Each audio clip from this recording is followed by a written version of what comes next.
ഇത്രയും പഞ്ച് പോരാ. ഞാനൊരു സാധാരണക്കാരൻ വീട്ടമ്മയല്ലേ, ഇങ്ങനെയൊക്കെ ഇത്ര വലിയ ജനങ്ങളൊക്കെ കണ്ട് ഇങ്ങനെയൊക്കെ കൈകാലം പറഞ്ഞ കഴിഞ്ഞു പോകും.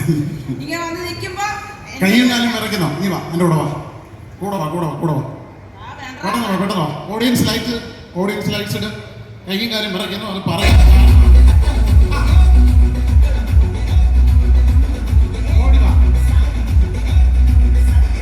ഓക്കെ, കയ്യും കാലും വിറയ്ക്കുന്നെന്ന് പറഞ്ഞത് സത്യമായിട്ടോ. അതായത് സുതിമോൾ ഇതുവരെ സ്റ്റേജ് ഷോ ഒന്നും ചെയ്തിട്ടില്ല. ബമ്പർച്ചിരി എന്ന് പറയുന്ന പ്രോഗ്രാമിലോട്ട് ഡയറക്റ്റ് അങ്ങ് പോവുമായിരുന്നു. പക്ഷെ സ്റ്റേജ് ഷോ ആദ്യമായിട്ട് ചെയ്യുവാണ്. അത് നമ്മുടെ മുമ്പിലാണ്. അപ്പൊ നല്ലൊരു കൈയടി കൊടുക്കണം കേട്ടോ. നമ്മുടെ ലൈവ് സ്റ്റേജ് ഷോ നമ്മുടെ മുമ്പിലാണ് പുള്ളിക്കാരി ചെയ്യാൻ പോകുന്നത്. പുള്ളിക്കാരിയുടെ ഈ വീഡിയോസ് ഒക്കെ കണ്ടിട്ടുണ്ടോ?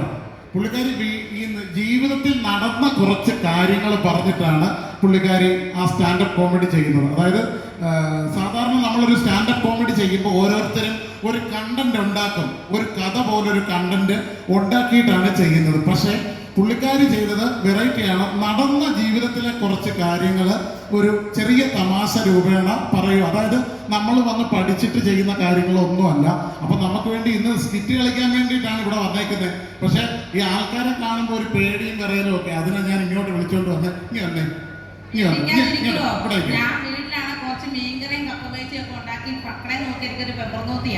ഇവിടെ വന്ന് ഇത്ര ആൾക്കാരെ കണ്ടോ വിറക്കാതിരിക്കോ? സ്വാഭാവികല്ലേ, വിറക്കുന്നില്ലേ?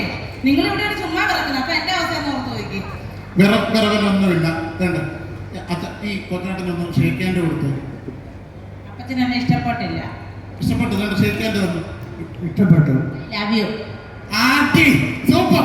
എന്തോ വേണം ഇനി നല്ലൊരു ഐഡിയ കൊടുത്തേ. ഓണമായിട്ട് ഇതിൽ കൂടുതൽ എന്തോ ഇഷ്ടം എനിക്ക് കിട്ടാനുള്ളത് അല്ലേ?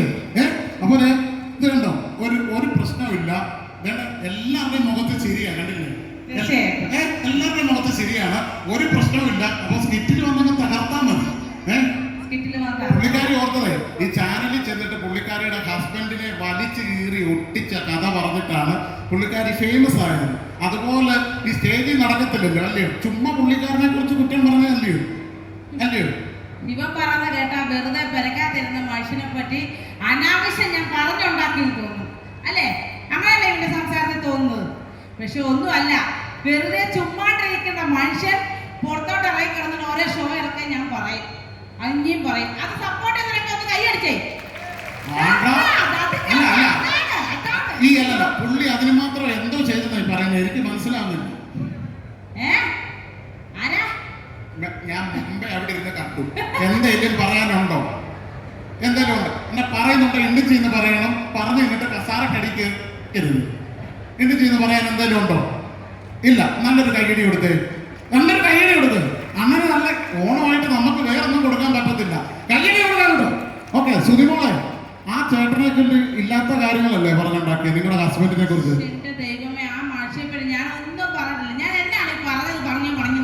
അല്ല, എന്തോ ഉണ്ടായ സംഭവം. ഞാൻ ഈ പുറലോകം ഒന്നും കണ്ടിട്ടില്ല. ഏകദേശം എല്ലാവർക്കും എന്റെ കഥകളൊക്കെ അറിയാമെന്ന് തോന്നുന്നു, കണ്ടിട്ടുള്ളവർക്കൊക്കെ. എന്റെ അമ്മ വണ്ടി വിളിക്കാൻ പോയത് എന്റെ അമ്മയുടെ പ്രസവം. എന്നെ പ്രസവിക്കാൻ നിൽക്കുന്ന സമയത്ത് പ്രസവിക്കാൻ നേരം ഈ പുള്ളി ഒന്ന് വണ്ടി വിളിക്കാൻ പോയി. സോറി അപ്പച്ച, ഒരുമല്ല. ആ പോക്ക് പോയതാ. പുള്ളി വണ്ടി വിളിച്ചങ്ങ് പോയി, ഇത് തിരിച്ചു വന്നില്ല. അതുകൊണ്ട് എനിക്ക് അച്ഛനും ആൾക്കാരും സ്വന്തക്കാരും ബന്ധക്കാരൊന്നുമില്ല, ഒരു അമ്മയും ആങ്ങളെ മാത്രമേ ഉള്ളൂ കേട്ടോ. ഞാൻ ഈ പുറലോകം ഒന്നും അങ്ങനെ കണ്ടിട്ടില്ല. അപ്പൊ ഞാൻ ഈ മനുഷ്യന്റെ കൂടെ ആദ്യമായിട്ട് പുറത്തു പോവുക. അപ്പൊ ഞാനാണ് അത് ആശാന ചേട്ടൻ, നമ്മുടെ തട്ടുകടയില്ലേ, തോർത്തെ കൊടുത്ത് മുണ്ട കൊടുത്തിരിക്കുന്ന ആള്. അങ്ങനെ ഒരു കടയിലൊക്കെ ഞാൻ കയറി ഫുഡ് കഴിച്ചിട്ടുള്ളൂ. നമ്മുടെ ഈ നാട്ടിൻപുറത്തുള്ള ചെറിയ കടകളിൽ കയറിയിട്ട് പുള്ളിക്കാരി ചായ കുടിച്ചിട്ടുള്ളൂ. സ്വാഭാവികം. അങ്ങനെ ഈ മനുഷ്യൻ ചേർത്തലക്ക് പോകുന്ന സമയത്ത് എന്നോട് ചോദിച്ചു, നിനക്ക് വിശക്കുന്നുണ്ടോ പെണ്ണേന്ന്? സ്വാഭാവികമായിട്ടും എന്റെ ശരീരം കാണുമ്പോൾ നിങ്ങൾക്ക് അറിയാലോ, വിശപ്പിന് ചെറിയ അസുഖമൊക്കെ ഉള്ള ഒരാളാണ് ഞാൻ. അങ്ങനെ വേണമെന്ന് പറഞ്ഞു. അങ്ങനെ ഇന്ത്യൻ ഓഫീസിൽ കയറി. ഞാൻ നോക്കുമ്പോ ഈ ഞൊറി വെക്കിട്ട് അമ്മമ്മമാര് വരുമ്പോ തലയിലൊക്കെ വെച്ച് ബെൽറ്റൊക്കെ കെട്ടി തൊപ്പിയൊക്കെ ഇട്ട ഒരാള് എന്നോട് വന്നതെന്ന് ചോദിച്ചാൽ എന്നാ വേണ്ടാന്ന്. ഞാൻ മനസ്സിന് നിഷ്കളങ്കത കൊണ്ട് പറയും, ചാടി എഴുന്നേറ്റിട്ട് എനിക്കൊരു പൊന്നു രാജാവ് ഒരു ചായ മാത്രം മതിയെന്ന്. ഞാൻ പറഞ്ഞ തെറ്റാണോ? പിന്നെ ഇവൻ ഇവിടെ ഒന്ന് പറഞ്ഞു കേട്ട് ഞാൻ എന്റെ ഭർത്താവിനെ പറ്റി എന്തോ അങ്ങനെ തന്നെയല്ലാടോ, ഭർത്താവിനെ പറ്റി എന്തോ അനാവശ്യങ്ങളൊക്കെ പറഞ്ഞു. നിങ്ങൾ കേൾക്കണം, നിങ്ങൾ കേട്ടിട്ട് എന്റെ ഭാഗത്ത് തെറ്റുണ്ടോ പറയണം. എന്റെ പൊന്നോ, ഞാൻ ഈ കാട്ടുമുക്കിലൊക്കെ വളർന്ന ഒരാളായതുകൊണ്ട് ഞാൻ ഈ ടൗണും കാര്യങ്ങളൊന്നും കണ്ടിട്ടില്ല. ഇവിടെ വന്നിട്ടാണ് ടൗണൊക്കെ കാണുന്നത്. ഒരു ബസ്സിന്റെ മുകളിൽ ഒരു ബസ് കയറിയിരിക്കുന്നു, ഒരു കാര്യമില്ല. ആ രണ്ടാം ജോലിയെ പോലെ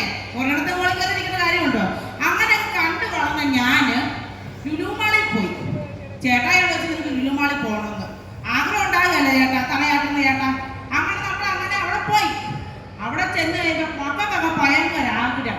ഈ കളിക്കുന്ന കുറെ സാധനങ്ങളൊക്കെ ഉണ്ടോ, അതിനൊക്കെ പൈസ കൊടുക്കണം കേട്ടോ. ആ പൈസ കൊടുക്കാൻ ഈ മനുഷ്യൻ ഭയങ്കര വിശിക്കുന്നു. ഒരു രൂപ മുടക്കത്തില്ല. അപ്പൊ ഇങ്ങനെ മക്കളൊക്കെ സങ്കടപ്പെട്ടിരുന്നപ്പോ എന്റെ കെട്ടിയോടി ഓടി വന്നിട്ട് പറഞ്ഞു, ഒരു പെണ്ണെ കാശുമൊന്നും കൊടുക്കാതെ ഒരു സാധനമുണ്ട്, നിന്നെ മക്കളെ കേട്ടിട്ടുണ്ടായിരുന്നു. ആ സെറ്റ് ഓടിച്ചെന്ന് ഓടിച്ചെന്ന് അവിടെ നിൽക്കുന്ന സമയത്ത് കുറെ നാളെ ഓടി മുകളിലോട്ട് പോകും, കുറെ നാളെ ഓടി താഴത്തോട്ട് പോകും. എന്നതാ എസ്കലേറ്റർ. ഞാൻ നോക്കുമ്പോ ഈ മനുഷ്യൻ ഈ പിള്ളേർ കയ്യാനും പിടിച്ച് വലിച്ചു പിടിച്ച് ആ എസ്കലേറ്ററിൽ കയറി തേടാ പോടാ മുകളിലോട്ട് താഴത്തോട്ട്. ഇതൊരു പിള്ളേരെക്കാളും കൂടുതൽ എൻജോയ് ചെയ്തത് ഈ മനുഷ്യനാ. പുള്ളിക്കാരൻ വന്നിട്ടില്ലേ ഇവിടെ? ഞാൻ കേറിയില്ല, വന്നിട്ടുണ്ടോ? ആ വിളിക്കണോ? ചേട്ടാലേ ഈ പുള്ളിക്കാരിയുടെ ഭർത്താവ് അടക്കാനുണ്ടോ? ആ പുള്ളിയെ കുറിച്ച് പറയുന്നത് പാവം കണ്ടോ, എന്നെ നിഷ്കളങ്കം നോക്കി. ഈ വരുന്ന പുള്ളി ചെയ്തെന്നാന്നറിയാമോ? ഇങ്ങനെ ഓടി കളിച്ച് നടക്കുവാണേ. ആ സമയം ഈ എസ്കലേറ്റർ ചെറിയൊരു ആണി ഉണ്ടായിരുന്നു. ഈ പുള്ളിയുടെ മുണ്ട് അതെല്ലാം മുടക്കിയിരുന്നു. പുള്ളി കളിക്കുന്ന സമയത്ത് ഇത് ശ്രദ്ധിക്കുന്നേ ഇല്ല. ഞാൻ നോക്കുമ്പോ ഈ എസ്കലേറ്റർ ചാടി ആ എസ്കലേറ്റർ ചെന്നു. നോക്കുമ്പോ എന്നെ വെട്ടിന്റെ വളമുള്ള ഷട്ടിയിട്ടോണ്ട് നിൽക്കുക. ഞാനിത് പറഞ്ഞ തെറ്റാണോ? തെറ്റാണെന്നുള്ളവർ കൈയടിക്കും, അല്ലെന്നുള്ളവർ കൈയടിക്കും. എനിക്ക് സപ്പോർട്ട് ചെയ്യുന്ന കൈയടിക്കും. ഈ പറഞ്ഞ സത്യമാണോ? സംഭവിച്ചാണ്. എന്നാൽ ഈ വെട്ടിലിന്റെ പടമുള്ള ഷട്ടി ഇവിടെ കിട്ടിയെന്നാ ഇപ്പോഴും ഞാൻ സൂക്ഷിച്ചില്ല ഷട്ടി. ആ പിന്നെ ഈ ഷട്ടിയുടെ കാര്യം പറഞ്ഞോ കേട്ടോ. ഞാൻ ലൈവ് പോകുക, എനിക്കാണെങ്കിൽ ഫേസ്ബുക്കിൽ ഒന്നും ചെയ്യാനൊന്നും അറിയാൻ മേല. ലൈവ് പോയിക്കൊണ്ടിരിക്കുക. ഈ മനുഷ്യൻ പണിക്ക് പോയേക്കുമായിരുന്നു. ഞാൻ ഇന്ന് ലൈവ് ചെയ്യുക. ഈ മനുഷ്യൻ പണി കഴിഞ്ഞ് ഇങ്ങനെ അറിയില്ലല്ലോ ഞാൻ ഇവിടെ ലൈവിൽ നിൽക്കുകയാണ്. ഞാൻ നോക്കുമ്പോൾ ഇങ്ങനെ ഓടി ഇങ്ങോട്ട് വന്നേച്ച് എന്റെ പുറത്ത് മുണ്ട് കുറച്ച് ഒരു ഉടുക്കൻ. അതിന്റെ അത് കമന്റ് വരുന്നത്, രതീഷേട്ടാ ചേട്ടന്റെ മഞ്ഞ ഷർട്ട് സൂപ്പർ. അതുകൊണ്ട് ആ വീഡിയോ റീച്ച് ആയില്ലയോ? നിങ്ങൾക്ക് എന്നെ വൈകിയ മനുഷ്യനെ. അപ്പൊ ഈ പറഞ്ഞ കഥയില്ല ഉള്ളതാണോ? ആണോ? എന്നപ്പോ അല്ലെങ്കിൽ അടുത്ത ഷട്ടിയുടെ കഥ പറയും. ഇപ്പൊ കേറിക്കോ, വണ്ടി വിട്ടോ. അപ്പൊ കഥയൊക്കെ ഉള്ളതാ അല്ലയോ? അപ്പൊ നമുക്കൊരു കാര്യം ചെയ്യാം. ഈ പേടി മാറിയോ? മാറി. നല്ലൊരു കൈയടി കേട്ട്. നമ്മുടെ നാട്ടിൽ വന്നിട്ട് ആദ്യമായിട്ട് സ്റ്റേജ് ഷോ ചെയ്യാൻ പോകട്ടോ. അപ്പൊ സ്കിറ്റിൽ വരുമ്പോഴത്തേനുള്ള ചെറിയൊരു ടെസ്റ്റ് ഡോസ് കഴിഞ്ഞില്ലേ? പാട്ടോ വാണ്ട്ര ഓരോ വള്ളിക്കെട്ട് വലിച്ച് വെക്കുക. അതാ 2 വരി, മ്യൂസിക് ഒന്നും ഇല്ല. ഒരു 2 വരി പാടിക്കോ. ഞാനങ്ങനെ സംഗീത കച്ചേരി ഒന്നും നടത്തിയിട്ടില്ല, പാടാനൊന്നും അറിയത്തില്ല. എല്ലാരും കൈയടിച്ച്